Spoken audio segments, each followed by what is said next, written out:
हम समझे कि शायद ये मुख्तलिफ होंगे, बातचीत करेंगे, मुज़ाकरात करेंगे, सबको मिलाएंगे, जोड़ेंगे, बिठाएंगे, लेकिन आप ये देखें कि they are least concern. Kenyan police ने मार दिया जी। कैसे मार दिया भाई? तुम्हारा शहरी था, दूसरे मुल्क में गया, वहां उसमें गोलियां चल गई, आप कहते हो कीनिया पुलिस ने मिस्टेकन आइडेंटिटी कर दी। क्यों उदास फिरते हो सर्दियों की शामों में? इस तरह तो होता है इस तरह के कामों में। तो इट्स अ कैलस स्टेट। मैं तो अब स्टेट वाला काम कोई नहीं। हम समझे कि शायद ये मुख्तलिफ होंगे, बातचीत करेंगे, मुज़ाकरात करेंगे, सबको मिलाएंगे, जोड़ेंगे, बिठाएंगे, लेकिन आप ये देखें कि they are least concern. Kenyan police ने मार दिया जी। कैसे मार दिया भाई? तुम्हारा शहरी था, दूसरे मुल्क में गया, वहां उसमें गोलियां चल गई, आप कहते हो कीनिया पुलिस ने मिस्टेकन आइडेंटिटी कर दी।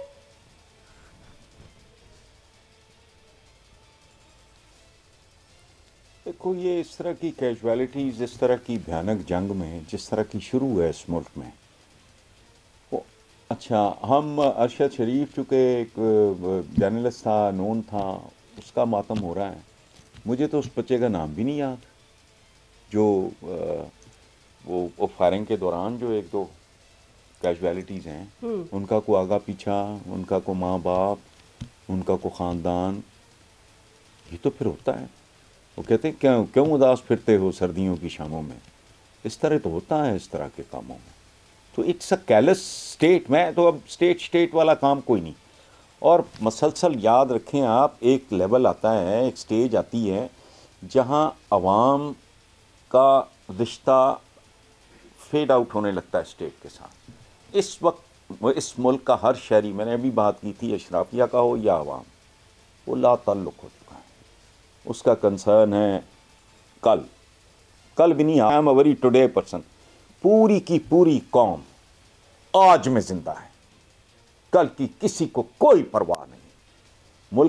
मुल्क के साथ एक अजीब तरह का ना लाताल्लुकी का लगता है मेरा है नहीं। इत्तेदाद साहब जब कहा करते थे ना, रियासत होगी माँ के जैसी, मेरे बड़े भाइयों की तरह हैं, उनको वो अच्छा भी नहीं लगा था उस वक्त।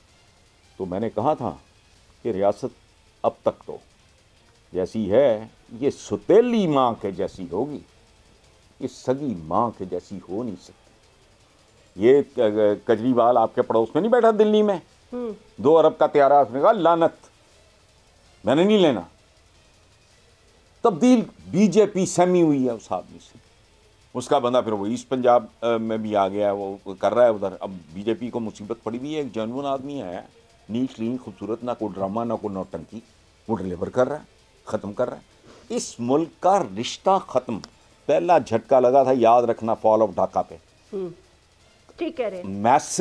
मैस लेवल पे ज़रूरी नहीं होता, खुद इंडिविजुअल्स में भी, मेरी और आपकी ज़िंदगियों में भी कोई वाक़यात ऐसे होते हैं जो लाशऊर में चले जाते हैं, शऊरी तौर पे हमें लगता है भूल गए, लेकिन वो अपना काम कर रहे होते हैं। ये फॉल ऑफ ढाका के बाद बतदरीज एक बहुत खौफनाक फेस्ड आउट तब्दीली थी जो जारी है, जिसमें क्या है, ये मेरी है ही नहीं स्टेट। मेरा घर है तो मैं उसके साथ मेरी कोई वाबस्तगी, अटैचमेंट, कोई रिस्पॉन्सिबिलिटी कोई ना। हर बंदा आई फॉर माई सेल्फ अपने लिए जी रहा है। उसकी वजह है कि उसका वाली वारिस कोई, उसका ईमान उठ गया चीज़ों से। अब ये जो कुछ हुआ है यार, मैं वाजबी सा एक पढ़ा लिखा आदमी हूँ, मैंने ज़िंदगी के 45 साल जर्नलिज्म में, आप यकीन करो मुझे आज तक समझ नहीं आ रही कि इतने केसेस, टीटियाँ तो फलाना तो टमकाना तो अरबों तो खरबों आ रहे हैं, जा रहे हैं, जेलें हैं, तफ्तीशें हैं, वकील हैं, जज हैं, अदालतें हैं। सडनली पता लगा वो ये तो बगैर परों वाले फरिश्ते थे। सडनली पता लगा कि इन सारों ने मिलकर they have taken over the country. खत्म हो गई बात। हाँ, कोई फर्क नहीं पड़ता इन पे केस हो ना हो। अगर इनके साथ हुआ है, नहीं इनके साथ हुआ है तो फिर फांसियां, 2, 4, 5, 7 जो भी रिस्पॉन्सिबल कौन है मुझे नहीं पता, अगर इनके साथ जुल्म हुआ है। अगर ये वीडियो आपको पसंद आई है तो इस चैनल को सब्सक्राइब करें और बेल आइकन को क्लिक करें। कप्तान का हकीकी आजादी मार्च, बोल न्यूज की खुसूसी कवरेज। ये एक फैमिली मार्च है। हकीकी आजादी मार्च जो है जीटी रोड पर रवां दवा है। बोलने की हक और सच की बात। इमरान खान के कंटेनर के करीब फायरिंग का वाकया पेश आया। फायरिंग से जख्मी, अस्पताल मुंतकिल। कातिलाना हमले से किया पर्दा चाक। बोल हमेशा बना आवाम की आवाज। को वेलकम आजादी मार्च के लिए बहुत अच्छी कवरेज की है। ये मार्च की तो जबरदस्त कवरेज। सबसे ज्यादा रील्स और सबसे ज्यादा रेटिंग के साथ सब्सक्राइब करें और बेल दबाएं ताकि कोई खबर रह न जाए।